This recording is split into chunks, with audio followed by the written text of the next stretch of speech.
இன்றும் ஒரு தொன்மையான ஆலயம். இந்த ஆலயம் மட்டக்களப்பு மாவட்டத்திலே அமைந்திருக்கிறது. இந்த வேலோடு மலை என்ற இந்த மலையை பற்றி பல தொன்மையான ஐதீகங்கள் மற்றும் கர்ணபரம்பரை கதைகள் இருக்கின்றன.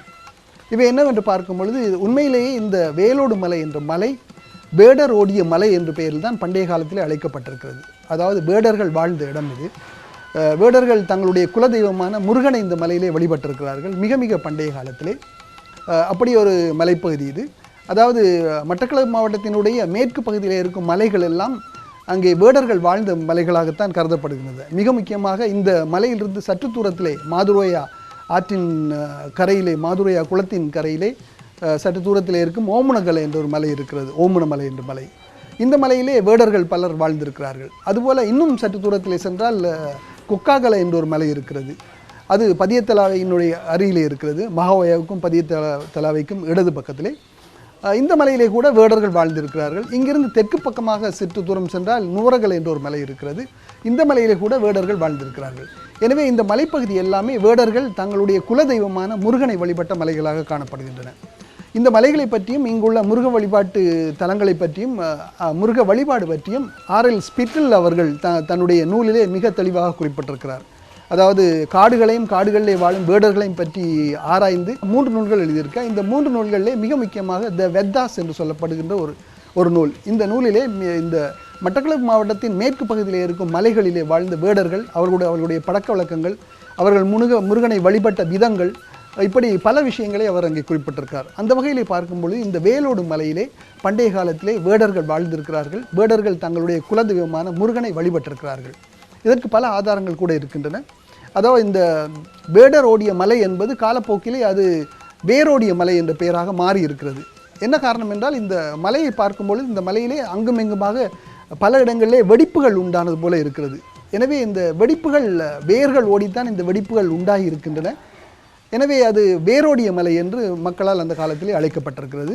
அதன் பின்பு இந்த பெயர் சற்றும் மருவி தேரோடும் மலை என்று கூட அழைக்கப்பட்டிருக்கிறது. அதன் பின்பு தற்பொழுது இது வேலோடு மலை என்று அழைக்கப்படுகிறது. இப்படி பல காலங்களிலே பல காலகட்டங்களிலே இந்த மலையினுடைய பெயர் கொஞ்சம் கொஞ்சமாக வித்தியாசமாக வந்து இப்பொழுது வேலனுடைய மலையாக அது காட்சி அளிக்கிறது. இந்த பகுதியிலே, இந்த கடைசி மலை பகுதியிலே முருக வழிபாடு மட்டுமல்லாது மிக தொன்மையான காலத்திலே இன்னும் சில வழிபாடுகள் கூட இருந்திருக்கின்றன. அதாவது இங்கு மிக தொன்மையான காலத்திலே சிவ வழிபாடு இருந்திருக்கிறது. அதுபோல் நாக வழிபாடு கூட இருந்திருக்கிறது. இந்த சிவ வழிபாடு எப்படி இங்கே இருந்திருக்கிறது என்று பார்க்கும் பொழுது, இந்த மலையின் அருகிலே இருக்கும் இன்னொரு மலை, நான் ஏற்கனவே குறிப்பிட்டது போல இந்த மயில் தங்கிய மலை என்ற ஒரு மலை இருக்கிறது. இந்த மலையிலே சில வருடங்களுக்கு முன்பு, அதாவது சாதாரணமாக ஒரு 10 வருடங்களுக்கு முன்பு இந்த பகுதிக்கு காட்டுக்கு சென்றவர்கள் அங்கே ஒரு சிவலிங்கத்தை, அதாவது ஆவுடையார் இல்லாத ஒரு சிவலிங்கத்தை கண்டெடுத்திருக்கிறார்கள். மிக மிக தொன்மை வாய்ந்த சிவலிங்கம். அந்த சிவலிங்கத்தை பார்க்கும்பொழுது அது 8 பட்டை செதுக்கப்பட்ட பல்லவர் காலத்து சிவலிங்கம் போல் தெரிகிறது.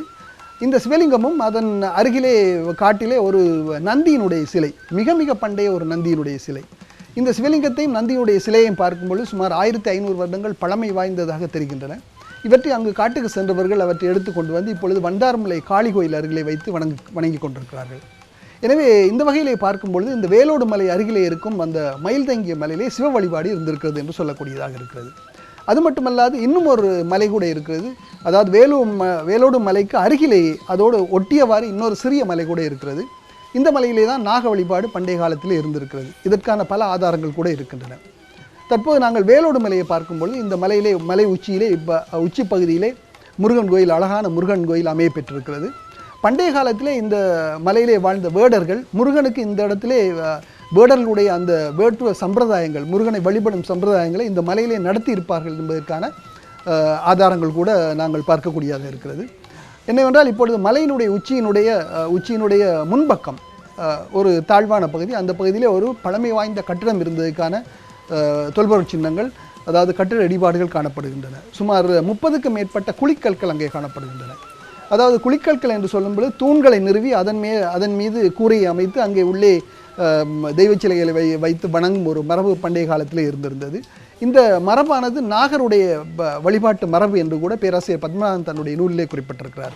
அதுபோல் இந்த வேலோடு மலை உச்சியின் பின்பக்கமாக, அதாவது உச்சியிலிருந்து சற்று ஒரு 10 அடி ஒரு பள்ளமான மலைப்பாறை, இந்த பகுதியிலும் ஒரு கட்டிடம் இருந்ததுக்கான ஆதாரங்கள் இருக்கின்றன. அங்கே கூட 12 குழிக்கற்கள் காணப்படுகின்றன. எனவே இந்த இடத்திலும் கூட ஒரு கட்டிடம் இருந்திருக்கிறது.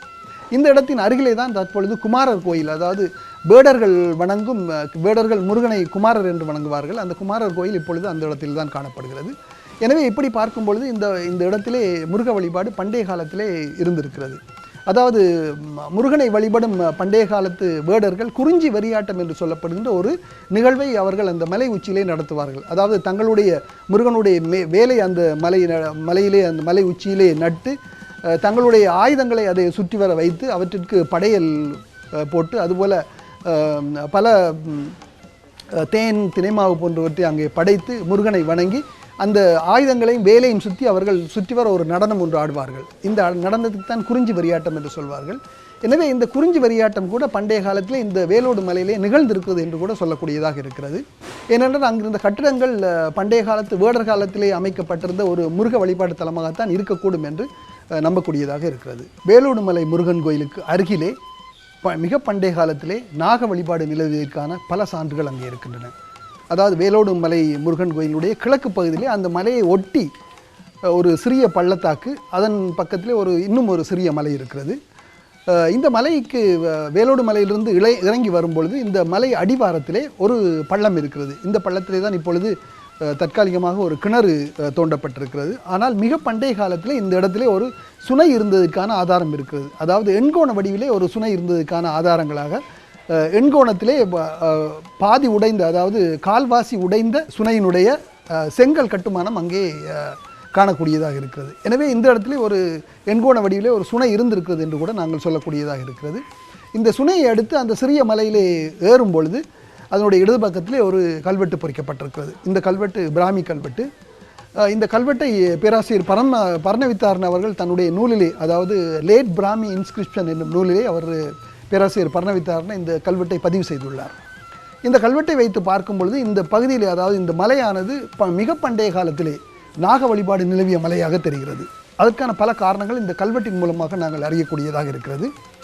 இந்த கல்வெட்டு பிற்கால பிராமி கல்வெட்டாகும். அதாவது இந்த கல்வெட்டினுடைய எழுத்துக்களை பார்க்கும் பொழுது முற்கால பிராமி கல்வெட்டுக்குரிய எழுத்துக்கள் அல்லாமல் பிற்கால பிராமி கல்வெட்டுக்குரிய எழுத்துக்களே அந்த கல்வெட்டிலே காணப்படுகிறது. எனவே அதை வைத்து பார்க்கும் பொழுது இது மிக பண்டைய காலத்திலே எழுதப்பட்ட கல்வெட்டு என்று சொல்ல முடியாது. அதாவது கிறிஸ்துக்கு பிற்பட்ட காலத்திலே 1ஆம் 2ஆம் நூற்றாண்டு காலப்பகுதியிலே இந்த கல்வெட்டு பொறிக்கப்பட்டிருக்கிறது. இந்த கல்வெட்டினுடைய செய்தி என்னவென்று பார்க்கும் பொழுது, மகாநாகன் எனும் ஒரு மன்னன், இந்த மன்னன் இந்த பகுதியிலே ஆட்சி செய்திருக்கிறான். இந்த மகாநாகன் என்னும் மன்னன் இந்த இடத்துல இருந்த இந்த ஒரு நாக வழிபாட்டு தலம் இந்த மலையின் மீது இருந்திருக்கிறது. இந்த நாக வழிபாட்டு தலத்தை அவன் பௌத்த சங்கத்தாருக்கு அவன் தானம் பண்ணியதாக அந்த கல்வெட்டு சொல்லுகிறது. அதாவது நாக விகாரையும் அதோடு இந்த பகுதியிலே ஓடும் மலையிலிருந்து ஓடி வரும் ஒரு நீரோடையும் இந்த நாக விகாரைக்கு அவன் தானம் செய்ததாக அந்த கல்வெட்டு சொல்லுகிறது. இதை வைத்து பார்க்கும் பொழுது மகாநாகன் என்னும் மன்னன் அவன், அதாவது பௌத்த மதத்தை தழுவுவதற்கு முன்பாக அவன் நாக வழிபாடு செய்த மன்னனாக இருந்திருக்கான் என்பது இந்த கல்வெட்டின் மூலமாக நாங்கள் அறியக்கூடிய மிக முக்கியமான ஒரு விடயமாக இருக்கிறது. காரணம் என்னவென்றால், இதிலே இந்த மகாநாகன் என்ற பெயரிலே 3 மன்னர்கள் இலங்கையிலே ஆட்சி செய்திருக்கிறார்கள். அவர்கள் ஒருவன் தேவநம்பிதீசனுடைய தம்பி, மூத்த தம்பி மகாநாகன். இவன் அனுராபுரத்திலிருந்து அனுராபுர ஆட்சியில் ஏற்பட்ட சில குழப்ப சூழ்நிலை காரணமாக தென்பகுதியில் இருக்கும் திசமஹரம் அருகிலே இருக்கும் மாகமை ராச்சியத்திலே அங்கு மாகமை என்னும் ஒரு புதிய ராச்சியத்தை உருவாக்கியிருந்தான். இந்த மன்னன் பற்றிய 2 கல்வெட்டுகள் கிரிந்த என்னும் இடத்திலும் திசமஹரமையிலும் இருக்கின்ற இந்த 2 கல்வெட்டுகளிலும் ஒரே ஒரு செய்தி தான் சொல்லப்பட்டிருக்கிறது. அதாவது மகாநாகன் என்னும் மன்னன் பழைய நம்பிக்கைகளை கைவிட்டு புதிய நம்பிக்கையான பௌத்த தர்மத்துக்குள்ளே அவன் உள்ளே நுழைந்தான் என்று இந்த கல்வெட்டு சொல்கிறது. அப்படி பார்க்கும்பொழுது இந்த மகாநாகன் என்னும் மன்னன் பழைய நம்பிக்கை என்று சொல்லும் பொழுது அவன் நிச்சயமாக நாக வழிபாடு தான் அந்த பழைய நம்பிக்கை என்று கல்வெட்டிலே சொல்லப்பட்டிருக்கிறது. அதுபோல் இங்கே இருக்கும் வேலோடு மலை அருகிலே இருக்கும் அந்த கல்வெட்டு கூட மகாநாகனை பற்றி சொல்கிறது. ஆனால் அந்த மகாநாகன் பிற்காலத்திலே, அதாவது கிறிஸ்துக்கு பின் 1ஆம் 2ஆம் நூற்றாண்டு காலப்பகுதியிலே அனுராபுரத்தை ஆட்சி செய்த மன்னனாக இருக்க வேண்டும். ஏனென்றால் இது கிறிஸ்துக்கு முற்பட்ட காலத்திலே இருந்த கல்வெட்டினுடைய எழுத்துக்கள் அல்ல, கிறிஸ்துக்கு பிற்பட்ட காலத்திலே இருந்த பிராமி கல்வெட்டுகளின் எழுத்துக்கள். எனவே இந்த வேலோடு மலை அருகிலே இருக்கும் அந்த கல்வெட்டிலே பொறிக்கப்பட்டிருக்கும் மகாநாகன் என்பவன் அனுராபுரத்தை கிறிஸ்துக்கு பின் 1ஆம் நூற்றாண்டிலே ஆட்சி செய்த மகாநாக மன்னனாக இருக்கிறான். இவன் கூட முற்றும் முழுதாக நாக வழிபாட்டை தழுவிய ஒரு மன்னனாக இருந்திருக்கிறான். அதன் பின்புதான் இந்த மன்னன் பௌத்த மதத்தை தழுவிய பொழுது அவன் இந்த நாக வழிபாட்டு தலத்தை நாக விகாரையாக மாற்றி அவற்றை இந்த பௌத்த சங்கத்தாருக்கு தானம் கொடுத்திருக்கிறான் என்னும் செய்தி தான் இந்த கல்வெட்டிலே சொல்லப்பட்டிருக்கிறது. எனவே இப்படியெல்லாம் வைத்து பார்க்கும் பொழுது மிக மிக பண்டைய காலத்திலே, அதாவது கிறிஸ்துக்கு பிற்பட்ட 1ஆம் 2ஆம் நூற்றாண்டு காலத்திலே இந்த வேலோடு மலை அருகிலே நாக வழிபாடு தலைத்தோங்கி இருந்திருக்கிறது என்பதற்கு இந்த கல்வெட்டு எங்களுக்கு மிக முக்கியமான ஆதாரமாக இருக்கிறது. எனவே இப்படிப்பட்ட பல விடயங்கள் அங்கே இருக்கின்றன. அண்மையிலே இந்த கோயிலே கும்பாபிஷேகம் நடைபெற்று இந்த கோயில் மிகவும் கம்பீரமாக அங்கே மலை உச்சியிலே காட்சியளித்து கொண்டிருக்கிறது. பரிவார தெய்வங்கள் பலர் அங்கே பிரதிஷ்டை செய்யப்பட்டிருக்கிறார்கள்.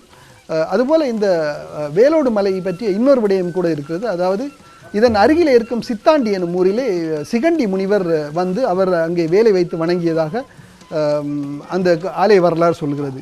இந்த சித்தாண்டு முனிவரோடு வந்த இன்னும் ஒரு முனிவர் இந்த வேலோடு மலை பகுதியிலே வந்து அவரும் ஒரு முருகவேலை வைத்து அங்கு வழிபட்டிருக்கார் என்றும் கூட சொல்லப்படுகிறது.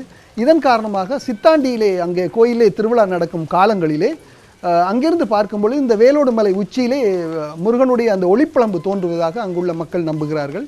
அவர்கள் நேரில் பார்த்தவர்கள் கூட சொல்கிறார்கள். எனவே இந்த பகுதியிலெல்லாம் இப்பொழுதும் கூட வேடர்களுடைய பரம்பரையினர் பலர் இந்த வேலோடு மலைக்கு அருகிலே இருக்கும் இலுக்குப்பொத்தானை என்ற கிராமத்திலே வாழ்ந்து கொண்டிருக்கிறார்கள். அவர்களோடு கூட நான் பேசினேன். அவர்கள் கூட சிகண்டி முனிவர் காலத்திலே ஒரு முனிவர் இந்த இடத்திலே அவரோடு வந்த முனிவர் இந்த மலையிலே இருந்து வேலை வணங்கி சென்றிருக்கிறார் என்று கூட அவர்கள் சில விஷயங்களை கூறியிருந்தார்கள். எனவே இப்படிப்பட்ட மிகவும் தொன்மை வாய்ந்த சிவ வழிபாடு, நாக வழிபாடு, முருக வழிபாடு போன்ற 3 வழிபாடுகளும் ஒருங்கே இணைய பெற்ற இந்த மலைப்பகுதியிலே பல விஷயங்கள் இன்னும் ஆராயக்கூடிய பல விஷயங்கள் இருக்கின்றன. இந்த மலைப்பகுதிக்கு சென்று அங்கே இந்த மலையில் உள்ள விடயங்கள், அது மட்டுமல்லாது இந்த மலையில் இருக்கும் அந்த தொன்மை வாய்ந்த தொல்பொருள் சின்னங்கள் மற்றும் பழமை வாய்ந்த கட்டு அடிபாடுகள் போன்றவற்றை ஆராய்ந்து உங்கள் அனைவருக்கும் வழங்குவதில் பெருமகிழ்ச்சி அடைகிறேன். நன்றி.